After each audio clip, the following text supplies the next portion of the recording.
Right now, let's go to President Obama, who held a town meeting up in Nashville, New Hampshire today. Time Magazine's Mark Halpern is the co-author of the huge book, Game Change, about the last election. Newsweek's Howard Fineman is an MSNBC political analyst. Let's take a look right now at the president up there in New Hampshire.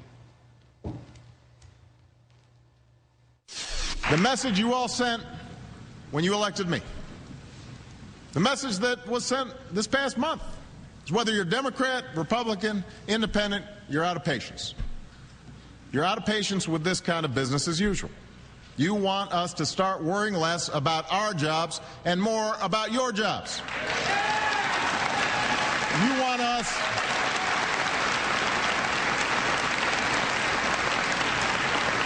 us to worry less about our election and more about solving your problems.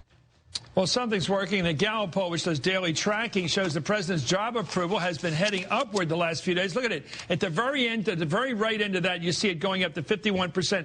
After all those months of coming down, that's the black chart line coming down, the black line coming down. The red one is his disapproval. Finally, disapproval is starting to tick downward. After all these months, Howard, it's finally turning around.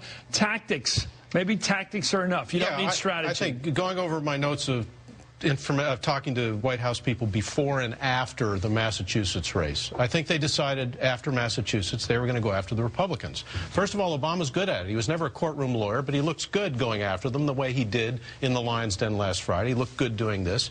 Second, the Democrats on the Hill are not popular. Get them out of the way. Attack the Republicans who are not popular. So it's a twofer for him. Get Harry Reid and Nancy Pelosi off the stage and make it a one-on-one race between him and congressional Republicans. That's what he's trying to do. Mark, do you think it's possible that he can create a phantom bad guy, a bet noir, as you do in fiction, somebody out there to vote against besides him?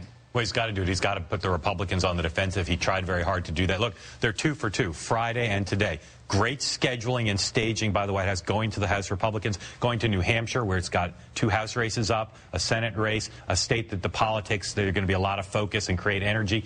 The only concern I have for him in terms of success and strategy, the AP said the president today, he with one hand, he reached out to the Republicans. I'm looking for the sentence here. With one hand, he reached at them, but the other hand, he slapped them. The problem I think he has is, this is what they tried early in the administration when he was popular. Destroy the Republican Party, make them so weak they must surrender. They're not going to surrender. And I think for his point of view, success this year involves some bipartisan compromise. This is not the way to get it. This is going to make Republicans Well, you know what? dig Here's a way he could do it. He tried a couple days ago to try to cut a deal. He got behind this idea of a commission to deal with long-term debt, deal with the entitlements, deal with all the issues Republicans care more about than Democrats do. And at the last minute, 7 of those Republicans dropped away and let the thing die. Here he is making them pay for their legislative gamesmanship. Here's the president taking them on, talking about the deficit commission that the Senate shot down last week. The Senate blocked a law that I had supported to create a bipartisan fiscal commission that would come up with a set of recommendations for cutting our deficits in the long term. This law failed by 7 votes. When 7 Republicans who had co-sponsored the bill, had co-sponsored the idea, suddenly walked away from their own proposal after I endorsed it. So they make a proposal, they sign on to the bill, I say, great, good idea. I turn around, they're gone. What happened? You know, I talked to somebody yesterday who really knows Massachusetts politics, and they said if he'd acted like this, if the country, the Democratic Party, had acted like this, they wouldn't have lost Massachusetts. Well, I think that... If they had smoked out Scott Brown, his voting record as a state senator, if they had made the focus not on his car or his good looks or the fact he hasn't done much, to what he has done as a politician, his long voting record on Republican issues, they could have beaten the guy. I think that's the way they decided. Clearly they decided that, because before Massachusetts, the president was still talking the inside game, making deals. Afterwards, clearly different, and I think they're going to take the gamble that Mark is talking about. This strategy now is really more like the fall of a campaign year. He's doing this awfully early, but I think they felt they had no choice because Mitch McConnell and John Boehner are just not going to cut any deals. So he's got to put the spotlight on him. Let me tell you, that's what he's trying to do. He's the hot shooter. I used the basketball analogy. He's a basketball player. He's out of the game this weekend, but he can't shoot all the baskets. He needs some people around him shooting. He's got to sharpen up his cabinet. We had the the OMB director on the other night. He's not a politician. Napolitano doesn't seem like much of a politician on the issues she's responsible for. He needs sharp team members, and I don't know who they are. Well, Geithner's not a pal. I still think Biden is. He needs people out there shooting with him and working with him, and I don't see it. I still think he needs a commander-in-chief on the economy. It can't be him. There has to be somebody who's like Norman Schwarzkopf every day on TV or saying, John Connolly jobs. from the old days. Right. Jobs are going to be created, and here's how we're going to do it. A politician. And it's a politician with someone sensitive about politics, but credibility with Wall Street and Main Street. He needs that. But again, I go back. Howard's right. This is the way he'd be acting if he were simply trying to win the midterms. I still don't understand how this helps his legislative agenda this year. He's right on the merits. The Republicans outrageously walked away from something they sponsored, but that's not going to make them come to the table. He needs a cabinet packed with guys like, let's go for the list here.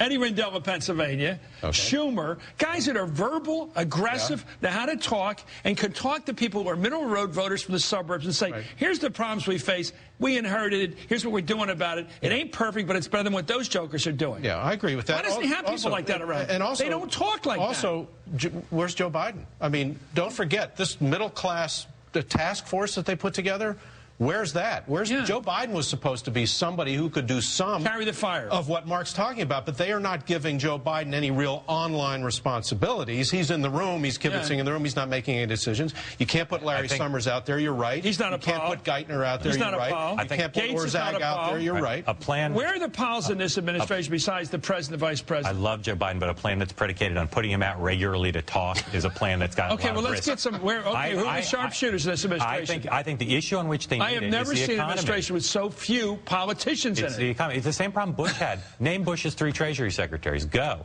You got to have somebody in that job at a time like this who can speak like they're in a war for jobs for America. You know, well, by default, Ed Rendell would be great. Yeah. By default, the president's doing it right now. And I think he likes doing it. I think he's got to worry about that a little bit. And, the standard conservative criticism is that he's too self-involved, et cetera. I only take that halfway. He's very good at what he does, and he's showing how good he is at this kind of courtroom situation. But he can't do it all on his own. Here he is. Let's take a look at the president here hitting Wall Street today. Let's listen. I'm announcing a proposal to take $30 billion of the money that was repaid by Wall Street banks, now that they're back on their feet, take that $30 billion and use it to create a new small business lending fund that will provide capital for community banks on Main Street. You combine it with my proposal back in December to continue waiving fees and increasing guarantees for SBA-backed loans. All this will help small banks do even more of what our economy needs, and that's ensure that small businesses are once again the engine of job growth in America. I'm convinced we can make that happen. It's a very small percentage of our GDP, that $30 billion, by the way. It's a small thing. As you were pointing out, the law has to be, I think the Republicans are right. The law has to be changed to do that. But if I'm Obama and I'm thinking the way I think Axelrod and company are thinking now, they're saying, do it. Make the Republicans vote for it. So the law says, the law says use the money to bring down the debt. Or to pay back the TARP money. They're saying we're going to take some of this money in the cash drawer and give it to small business and small banks. Force the Republicans to vote against it. Mark might be right, and they're going to keep voting against everything. But I think what Obama, Axelrod, and Rahm are thinking of is let's design a series of votes that they don't dare say no to. You know, in the military, they had the guy that gets out in front of the unit into the jungle and has to take the shots. Right. The second lieutenant, often, who gets the bullet. Right. We have a president of the United States, not just forget the ballistic warfare references. He's out front. He's now taken it. He's the leader of the Democratic Party, the Congress, the Democratic Congress, the whole shebang. He's out there fighting it out like he's the candidate. Isn't that dangerous? Nancy Pelosi has a 7% approval rating. Harry Reid has a 3%. I mean, strongly positive rating in the NBC poll. That's part of the reason. There's no Did you do that again, Howard? What did you just do? The hand gesture, strongly positive. 7% strongly positive for Harry Reid. I've never seen quotations so exciting. 3% strongly positive for Harry Reid. Look, there's no one else who can do it. Reid increasingly is going to have to worry about saving himself anyway. Right. The president has to do it. Chris Dodd's retiring. Right. There's nobody. And look, in the media landscape in which we live, he can still dominate when he wants to. And when he's this good, and when they schedule him this smartly, they win the day. He still needs a balanced offense. He needs 4 or 5 people, men and women out there sewing it. He needs Bob Strauss. He needs John Connolly. He needs Eddie Rendell. He needs Schumer. He needs guys in the government. I'm sure Schumer's not joining the government, but he needs people like him anyway. Thank you, Mark Halpern.